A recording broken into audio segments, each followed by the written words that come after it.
Halo semua, perkenalkan nama saya Devon Putra Wirjayadi. Kali ini saya akan bahas sesuatu yang sebenarnya tiap hari kita temui, tapi kadang luput diperhatikan, yaitu etika komunikasi. Jadi kalau teman-teman pernah kepikiran, kenapa sih harus berkomunikasi dengan sopan? Kenapa harus ada aturan dan norma dalam berbicara? Jawabannya yaitu, kata etika asalnya berasal dari Yunani kuno. Ada dua istilah, yakni ethos dan etikos. Ethos itu mengacu pada karakter, watak, adat, dan kebiasaan. Sedangkan etikos lebih ke kebiasaan yang tumbuh dari watak tadi. Nah, etika inilah yang akhirnya menjadi pedoman hidup manusia tentang apa yang dianggap baik dan pantas, dan diwariskan dari generasi ke generasi. Dalam konteks komunikasi, etika itu penting banget. Kenapa? Karena di situ kita berbicara soal benar dan salah, baik dan buruk, serta tanggung jawab atas ucapan dan tindakan kita. Etika menentukan apakah komunikasi kita membangun hubungan atau justru menimbulkan masalah di lingkungan. Menurut K. Bertens, ketika adalah nilai-nilai dan norma moral yang kita gunakan untuk mengatur semua tingkah laku. Sementara Johnson juga bilang, tugas etika adalah membantu kita membuat pertimbangan dan rekomendasi yang beralasan, supaya nggak asal bicara seenaknya aja. Etika komunikasi itu sifatnya dua macam. Pertama, ada etika deskriptif. Ini seperti peta perilaku manusia, apa yang baik, apa yang buruk, dan bagaimana norma itu diperankan dan dijaga oleh masyarakat. Etika deskriptif ini sifatnya memotret realitas, memberi gambaran umum tentang kebiasaan yang ada.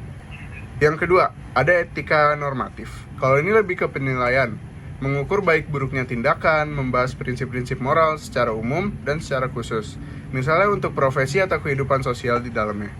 Juga ada etika terapan, bagaimana prinsip moral dasar itu diterapkan secara nyata dalam bidang tertentu, kayak komunikasi, pekerjaan, keluarga, dan lain-lain. Selain itu ada istilah metaetika, yaitu proses refleksi dan pertimbangan sebelum kita mengambil keputusan dalam komunikasi.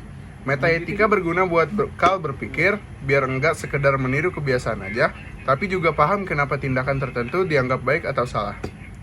Dalam hidup, etika nggak berdiri sendiri, tapi saling berkaitan dengan moral dan etiket. Nah, moral ini adalah aturan kesusilaan, biasanya ajaran baik buruk yang dapat dari hati nurani, agama, adat, negara maupun tradisi keluarga. Etiket sendiri adalah penelitian filosofis mengenai bagaimana kita harus bertindak berdasarkan nilai moral. Bukan sebatas apa yang dirasa benar, tapi benar-benar diolah secara berpikir dan argumentatif. Nah, kalau etiket itu urusannya dengan sopan santun, tata cara berperilaku biar kita bisa diterima di tengah masyarakat. Etiket umumnya disepakati bersama sebagai pedoman bergaul. Oke, supaya teman-teman lebih paham, saya kasih contoh kasus yang sederhana. Misal dalam sebuah diskusi di kelas, ada dua orang berdebat. Mungkin mereka beda pendapat, tapi kalau satu pihak mulai berkata kasar atau menyerang secara personal, jelas itu pelanggaran etika, apalagi etiket. Komunikasi yang baik harus dipertanggungjawabkan, sopan, dan saling menghargai. Kalau ada yang manipulatif, memotong pembicaraan, atau berbohong, itu juga melanggar etika komunikasi. Dampaknya kalau etika komunikasi dilanggar bisa luas loh. Bisa bikin hubungan retak, menimbulkan konflik, menurunkan rasa saling percaya, bahkan kadang bikin suasana jadi nggak nyaman. Kalau dari pengalaman sehari-hari, misal kita lagi kirim pesan di grup, kadang ada aja yang tulisannya ketus atau seenaknya. Akibatnya, orang bisa tersinggung. Maka penting banget buat menjaga etika komunikasi, baik lewat lisan, tulisan, maupun digital. Peran etika komunikasi itu nggak cuma soal tata sopan santun, tapi juga membentuk karakter dan citra diri. Orang yang selalu menjaga ucapan dan tindakan biasanya lebih dipercaya, lebih mudah diterima di pergaulan, bahkan dianggap lebih profesional dan dewasa. Ada juga nih beberapa hal mendasar yang harus diingat dalam etika komunikasi, yaitu pertama, bersikap jujur dan tidak manipulatif, tidak menyebar hoaks atau berita palsu, menghargai privasi orang lain, tidak memaksa kehendakan, tidak memotong pembicaraan secara kasar, dan yang terakhir menghindari penggunaan bahasa yang menghina, merendahkan, dan diskriminatif. Etika komunikasi sangat penting di semua aspek kehidupan, mulai dari keluarga, sekolah, tempat kerja, hingga di media sosial. Di era digital sekarang, etika kadang diabaikan oleh orang-orang. Orang-orang mudah saling cibiran, komentar negatif, bahkan hinaan di kolom komentar. Padahal kalau etika komunikasi dijaga, suasana jadi lebih damai, produktif, serta membangun kepercayaan. Harapan saya lewat penjelasan ini, teman-teman bisa lebih memahami dan yang utama, menerapkan etika, moral, dan etiket dalam keseharian. Komunikasi itu bukan cuma soal ngomong, juga soal bagaimana kita menyampaikan dengan penuh tanggung jawab, empati, dan rasa hormat. Dengan begitu, hubungan sosial baik di dunia nyata maupun dunia maya bisa tetap harmonis, saling percaya, dan minim konflik. Nah, sekarang supaya semakin lengkap dan makin relate dengan kehidupan kita, saya mau bahas juga bagaimana etika komunikasi berperan di organisasi, di media sosial, dan bagaimana cara meningkatkan etika komunikasi dalam diri sendiri. Pertama, etika komunikasi dalam organisasi itu penting banget. Setiap organisasi, baik itu di sekolah, kantor, maupun komunitas, pasti punya aturan dan budaya tersendiri soal cara berkomunikasi. Di sini etika jadi pegangan agar semua orang bisa bekerja sama dengan nyaman tanpa terjadi konflik. Misalnya, dalam rapat, setiap orang sebaiknya menghormati giliran berbicara, tidak menyela, dan menyampaikan pendapat dengan santun. Kalau etika dijaga, kerja tim jadi lebih efektif dan suasana kantor pun lebih kondusif. Bayangin, kalau di organisasi kita ada yang suka ngomong sembarangan atau menyebarkan gosip yang belum tentu benar, tentu saja dampaknya bisa bikin suasana jadi nggak sehat. Bahkan menimbulkan perpecahan antar anggota tim. Makanya perusahaan atau sekolah yang sering menekankan pentingnya kode etik agar komunikasi tetap berjalan secara profesional dan penuh tanggung jawab. Kedua, di era digital seperti sekarang, etika komunikasi media sosial itu wajib banget.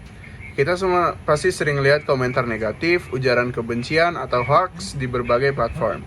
Banyak orang lupa kalau di balik layar itu ada manusia lain juga yang punya perasaan. Makanya setiap kita posting sesuatu, sebaiknya direnungkan dulu. Apakah informasi yang kita bagikan itu benar? Apakah komentar yang kita membangun atau malah menyakiti orang lain? Jangan sampai karena bebas di dunia maya, etika kita jadi hilang. Ingatan buat kita, etika komunikasi di media sosial itu termasuk tidak menyebarkan berita palsu, berkomentar dengan santun dan menghargai pendapat orang lain, menghormati privasi orang, tidak ikut-ikutan merundung atau bullying, selalu pikirkan konsekuensi dari setiap postingan karena jejak digital itu susah dihapus. Selanjutnya bagaimana cara kita meningkatkan etika komunikasi secara pribadi? Ada beberapa langkah nih yang bisa teman-teman terapkan, yaitu nomor 1, belajar mendengarkan aktif. Jangan cuma asal mendengar teman-teman, tapi benar-benar menyimak apa yang lawan bicara sampaikan. Ini bukan hanya sekedar sopan santun, tapi juga awal dari komunikasi yang sehat, yang produktif. Nomor 2, berusaha memahami sudut pandang orang lain. Kita nggak selalu benar, dan orang lain juga punya alasan di balik pendapatnya. Coba jaga empati dan jangan gampang tersinggung atau marah kalau ada perbedaan pendapat.